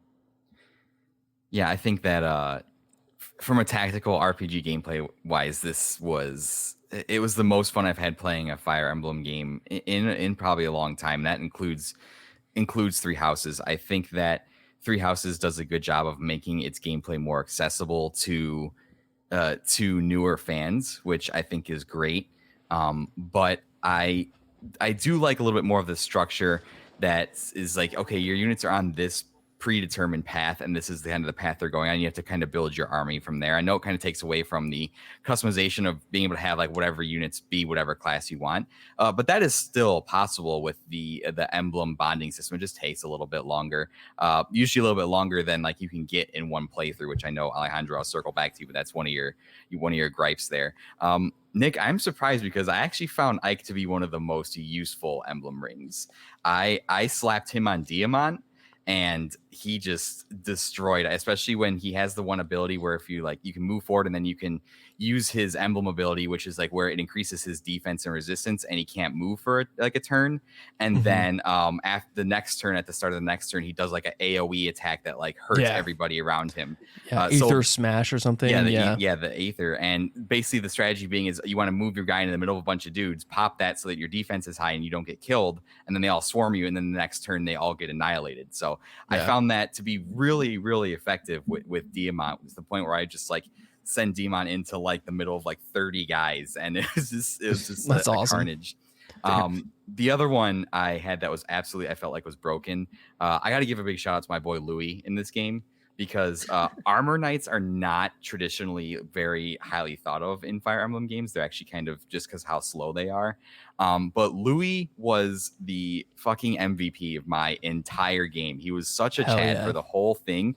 His defense was so high he can never get hurt. And then I was insane here. I was like, oh, well, what if I gave Louis the Sigurd ring that gives you +5 movement? And then I was like, oh, what if I give Louis that man was flying across the map. So I gave Louis the shoes that give you +2 movement, and then when he popped the emblem ring, he got +5. So I had a general that can move 12 spaces in one turn. That was just like, this doesn't make any sense, but it's amazing. So you thought you were safe, but no, Louis would just come charging at you across the map, and there's nothing you could do about it. It was wonderful. I loved it.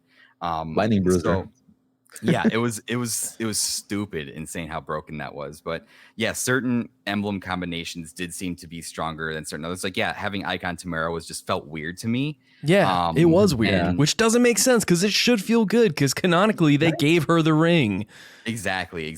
And I did kind of like try to stay within the, okay, you got the ring in the story. Like, obviously they're giving it to me like for a certain reason, but by the end I was like, yeah, let's just kind of switch this up and see what's going on here. Yeah. But I think in terms of, I really like how the emblem rings were talked about in the story and then translated into gameplay. Because the one criticism I have for Three Houses is that the way that the crests were talked about and how powerful they were was not necessarily translated the best way into the gameplay.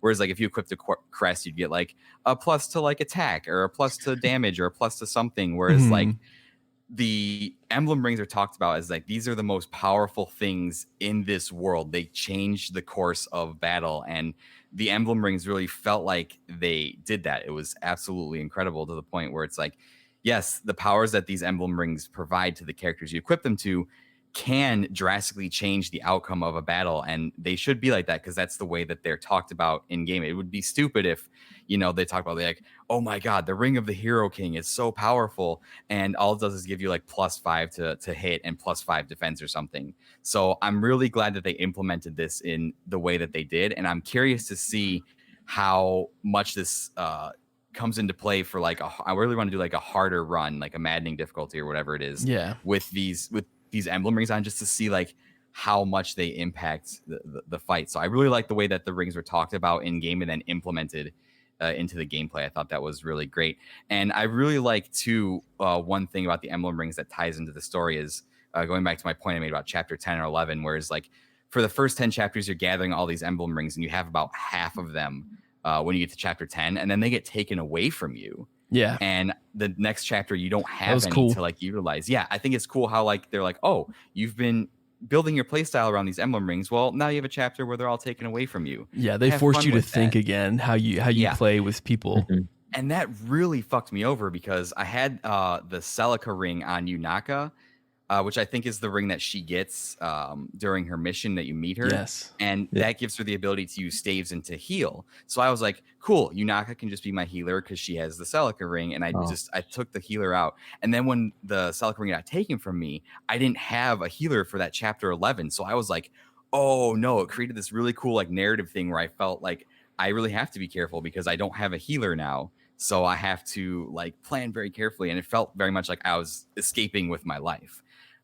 So yeah, I think the emblem rings are one of the coolest mechanics they've had in a Fire Emblem game in a long time, and it just adds this depth to the game that I kind of caught me off guard. And the way that as you raise your bond level with the emblems, that allows you to inherit their skills, and then that allows you to customize your character however you want to. So I think that the ability to kind of play the game the way you want, albeit not in the same way as Three Houses, but differently, it is really, really cool. The only problem I do have with it, and I'm going to use this to segue over into Alejandro, is that I found that without branching game paths and no access to New Game Plus, I wasn't able to do everything that I wanted to do and like unlock all the skills and bond with all the emblems that I wanted to with all the characters and do all the donations to the countries to unlock everything that way. And that really kind of sucked. And I know, Alejandro, we talked about this a little bit, and I know you wanted to talk about it. Lack of New Game Plus really sucks. It does. It was the dumbest thing. I think this was the dumbest thing ever to not have New Game Plus for this specific Fire Emblem game. Because okay, let's look back at the past. We already got plenty of games that have New Game Plus, especially the latest Warrior game.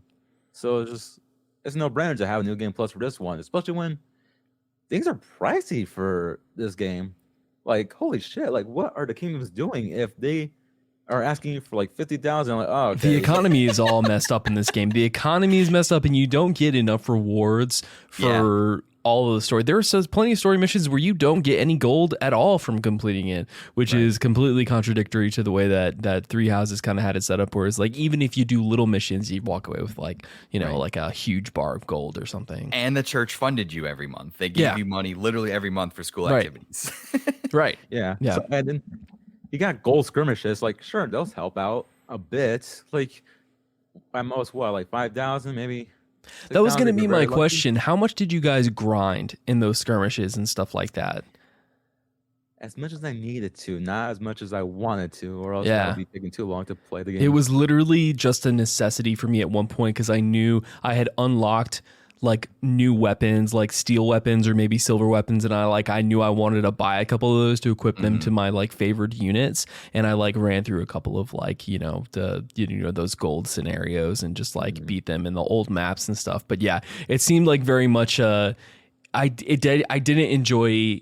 I could see myself getting into grinding in this game, but I didn't enjoy it to the extent of like it didn't feel like something I had to do, so I didn't do it.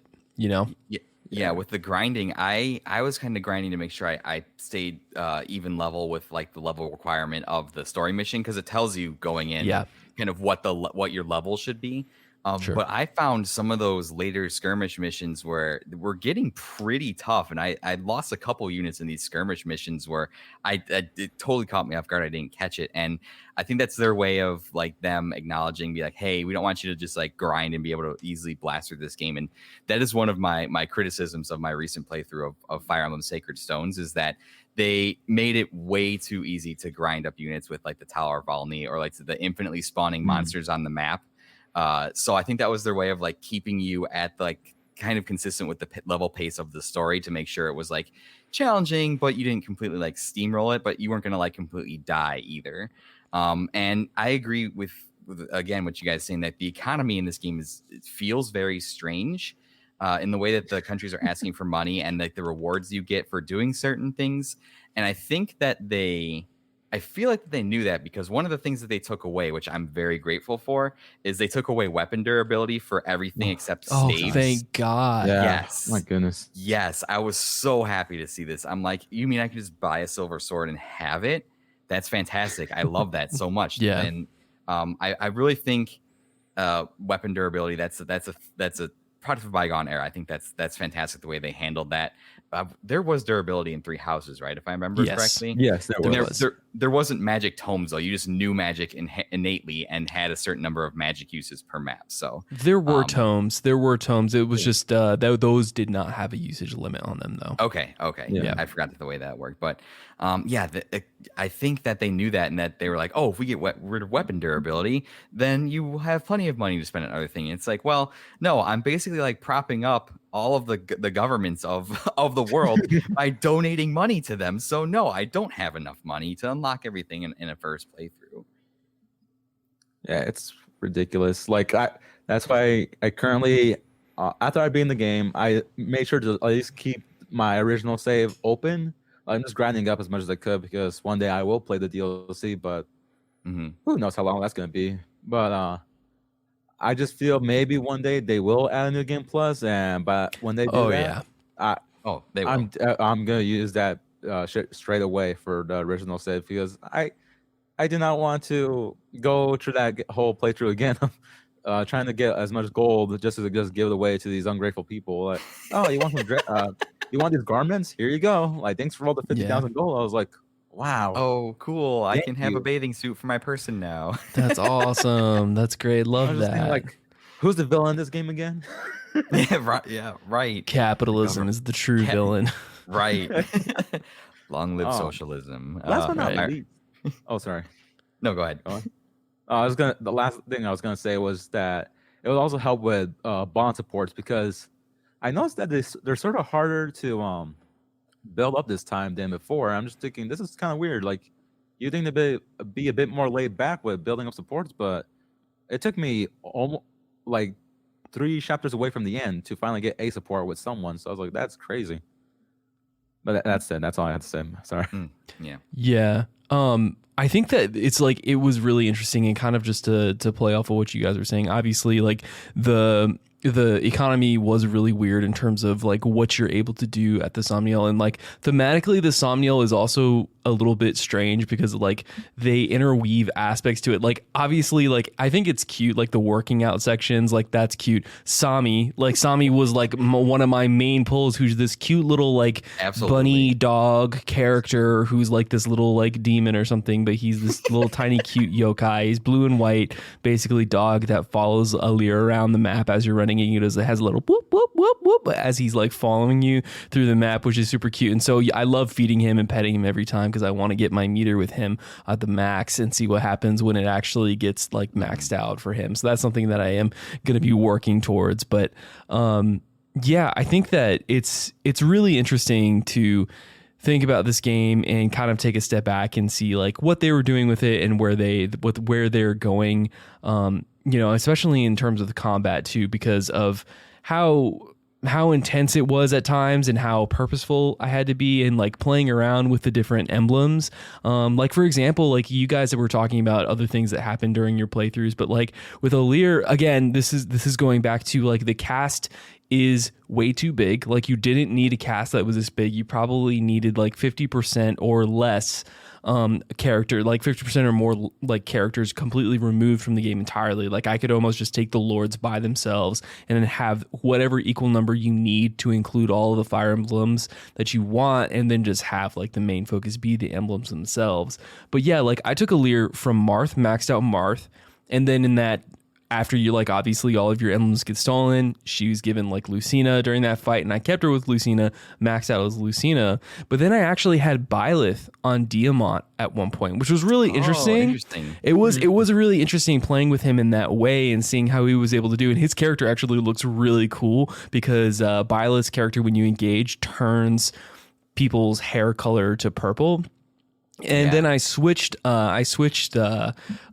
over a little bit. I can't remember who I reassigned to Diamant, but I brought Byleth over to Alir, and that seemed to work really, really well with her in like that late stage game, kind of like the end game, and just seeing like just playing around with it. That was one of the main draws, is playing around with it, see what worked, see what didn't work for, the individual characters. I think that like the whole thing about the reveal at the end, obviously with spoilers in this game, but like the reveal at the end of like Alir being the daughter of both Samran and the Samran and her mother, like Lucina, I think is the name, and or Lumera. Excuse me. Yeah, Lumera is her mother, and being kind of obviously the combination of those two, but then she has this alter ego, with the red hair that you see in the actual trailers leading up to it. And I thought that like we found out about that a little bit too late. They had this whole dual personality thing going on with Vale throughout the game, which I thought was just kind of like, meh. That's fine. That's okay. Yeah. But they tried at the end there, so I got to give credit where credit is due. Whereas like those sorts of aspects are interesting, especially where Samran is like talking about the emblem of foundations and like his whole motivation for stuff like that. I thought that was really interesting. One thing I have to note, and I want to know where you guys land on this, for the sake of time though, just to hurry it up, but I actually came into the game being like, oh, the music is meh, but then slowly I find myself, humming the theme song. Da, da, da, da, da, da. Like I'll like hum that to myself as I'm on the workday. I'll be like, okay, so the main theme, a lot of the music is pretty catchy. Did you guys like the music in this? I fucking loved it. Yeah. I was like you. I was lukewarm on it first because I think for me the biggest strength of Three Houses is its soundtrack. That soundtrack is so good. It has my yeah. I mean, you can't. There's no God-shattering star in Engage. Let me just say that. No, there's no absolutely not. Star. Absolutely not. But they were obviously going for a different feel with the soundtrack, and I feel like the soundtrack fits this game perfectly. And I actually ended up enjoying it a lot. And I actually really like the final battle theme a lot too, where like they tie in like this kind of EDM style into like the more traditional orchestra they have. Yeah, it works really well. It doesn't have any right to work, but it works really well. And yeah, I thought the sound. I don't think the soundtrack reaches the height of Three Houses, but I still think the soundtrack is very, very good. It grew. You're right. It did grow on me to the point where that main theme, and Fire Emblem games always do this. They have like the main theme of the game be super catchy for as long as I can, as long as I can remember, going all the way back to FE7. I mean, the theme for Awakening in Purpose is like my favorite Fire Emblem track of all time, and one of my favorite. That makes me excited to play Awakening. Awakening has its problems, but I love that game. I think Awakening is great, but that's just okay. Okay, but yeah, and. You're right. For the sake of time, we are kind of running against the StreamYard time limit here. I had two other points that I wanted to make that now I'm kind of forgetting because my mind's going in a million different directions. One thing I wanted to note about this, because we're talking about the gameplay, as a tactics RPG, I think this game is very good. It's incredible. It's one of the best. I think it's my favorite playing Fire Emblem games since Awakening, and definitely since the older Fire Emblem games. The map design is leaps and bounds better than Three Houses. Oh yeah. Way better. They did, and the map. I just felt like the maps in Three Houses like kind of blur together, and they're so samey, and they all kind of look the same. And it's kind of hard to tell what terrain you're on and stuff.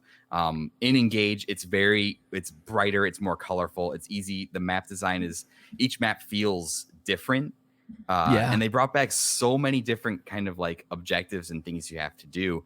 They pose a lot of challenges as you work your way through the various maps. And it's not just defeat the enemies or seize the throne or stuff like that. There's defend this spot, and for so many turns, there's time limits, there's escape chapters, there's the infamous ship chapter makes a return, which I love. The ship chapters. I'll fight anybody great about that. God, fantastic. The map where you fight Alir in the past, when you find out that he's or she is the child of the Fell Dragon, with the avalanches, where you have to advance forward and kind of use terrain cover to prevent yourself being pushed back from the avalanches, and there's a time limit. I thought that map was one of the best Fire Emblem maps I've ever played. It's just cool how they implemented all that in. So I think from a tactics RPG standpoint and just a map design and all that stuff, that's really, really where I feel like this game shines. So if you're coming from Three Houses and you're going in and expecting like this politically engaging story and this incredible, like it's not going to be the same for you. But if the gameplay is what you favor more, I think that's where you're going to have a more favorable experience and more favorable opinion of this game. And I think ultimately, while I care about story and I love story and politics in a Fire Emblem game, the gameplay for me was so good that I ended up absolutely loving this game. So that's kind of where I fall off on the gameplay aspect of this. And I know we're trying to wrap up here. So anything else that you guys want to touch on gameplay wise or anything like that? Just great overall. Like, you're right. Like, the map variety is just awesome, and I do love that the song kind of like give. I mean, for me at least personally, like I love the song straight off the bat, especially what was that one song I just had right now on my phone? Bright Bold Sandstorm on the Soul map. Yeah. Like after like such an intense, crazy battle of like trying to get away after everything went to shit after chapter 10 or 11. And now like you're in this now you're in the desert, you're trying to save some, you're just trying to save people now, but then like all of a sudden Psalm's music comes on and it's like pumping you up like, hey, I know you just got beaten down, but come on, let's get back in the swing of things. Like that's how it made me feel. I was like, oh my god, I love this music. And yeah, the gameplay, it was just amazing. Like it really did shine up more, like as you said. Like I mean, like you said, I think this was like the most fun I had with a Fire Emblem game so far. So I just can't say any more than that. Like it was great. I loved it. Yeah, a strong showing. Sorry, go ahead, Eric. No, I was just asking you for closing thoughts, man. Yeah, absolutely. Yeah, strong showing from Intelligent Systems for sure. Obviously, like I don't know if I explicitly said this at the beginning of the show, is that like, I always try to correct myself or rein myself in when I know that I'm being a little bit critical of this game. But the bottom line is that this is that it is what it is, and I have the capacity to really love the gameplay where this game shines and forgive it for what it's not, which is anything close to Three Houses. So at the end of the day, you have to go into this expecting something that, exactly like we said. I think that our reviews in this sense are critical for players who are on the fence about playing this game, is like to really know what you're getting yourself into, because it's not by any means a completely short game. It is a tactical RPG. There's less emphasis on romance, so it's not going to be your tactical waifu simulators. Waifu simulator. Yeah, you got to be smart about it, right?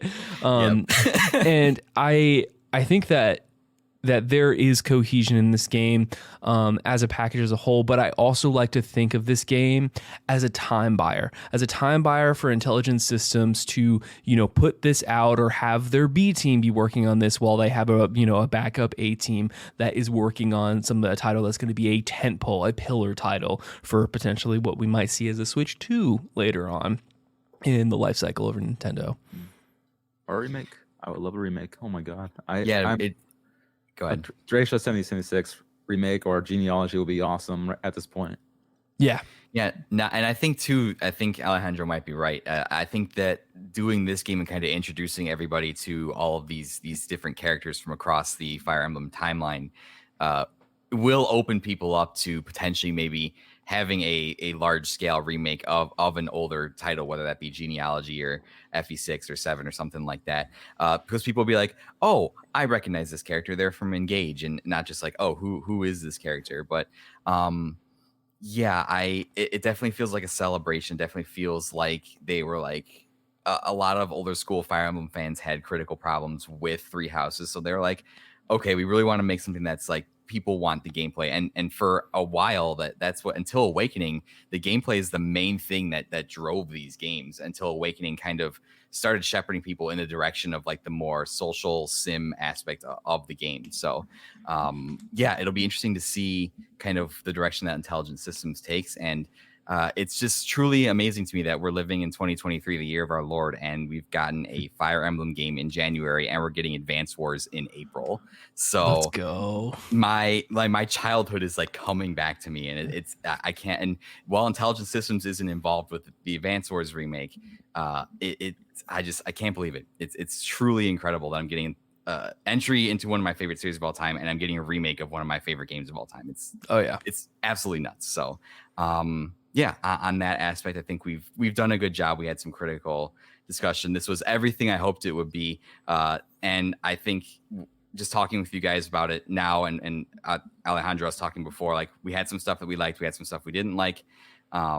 It's by no means a perfect game, but I think that I can comfortably say if you are a more old school Fire Emblem fan, I think you'll like this game. If you love Three Houses, I don't think you're going to think of this game as favorably. And I love Three Houses too, but I just have a wider breadth of experience with the older games. So I feel like that's the general consensus, and that's been the consensus since the reviews have come out. And I don't think that's going to change at all unless like they add some new game plus stuff, or they just completely blow it out of the water with whatever DLC they're going to toss in there. But I can't really see that happening. So that's kind of where I'm going to leave it at that. Yeah. Anything else before we close out, boys? I don't know, fun facts. I'm just kidding, but no fun facts. Well, I gotta throw this way back. But Nick, when you say like there's a lot of characters to like, oh man, it could have been worse. We could have got a Shadow Dragon level of character amounts. Yeah, and FE6 too, wasn't there like 60 characters in FE6? Like there were, if I remember, there were so many characters. It's like, why do we have this many characters? Yeah, that was ridiculous. I think they were hoping for you to mess up or something. I think they're assuming that you're playing on hard difficulty and your people are dying, dropping like flies left and right. So they're just giving you an excess of characters to plug in for units if you need to. I refuse to lose people. If people will die, I will start the chapter over. I absolutely. Yeah. Absolutely.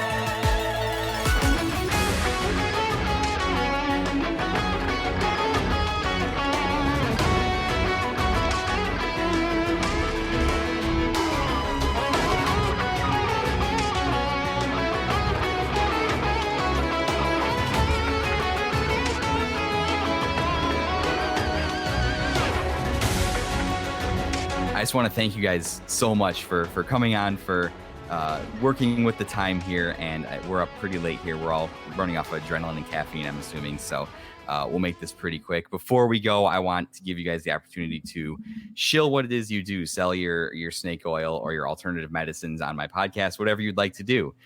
So Alejandro, I'll let you go first. Why don't you let the good people know where they can find you and what it is you do at Random Gamers Corner? Okay, Random Gamers Corner you can find on, well, any podcast platform you listen to, like Apple Podcasts, Spotify, or Anchor. Like, any of those, and we talk about games. Yeah, mostly talk about games now, like especially when I'm trying to focus more on like trying to do reviews or some game topics, or try hopefully get some more guests to like do this random discussions here and there, like interesting stuff like that before I start relying on off-topic things like anime and such. But yeah, that's the whole gist of what I do. Like if you want to hear a stuttering mess, then there you go. That's a podcast for you to listen to. It's not true, Alejandro. You have a beautiful voice, sir. Thank you. Like, thank you for thinking. I don't know what to do with my hands.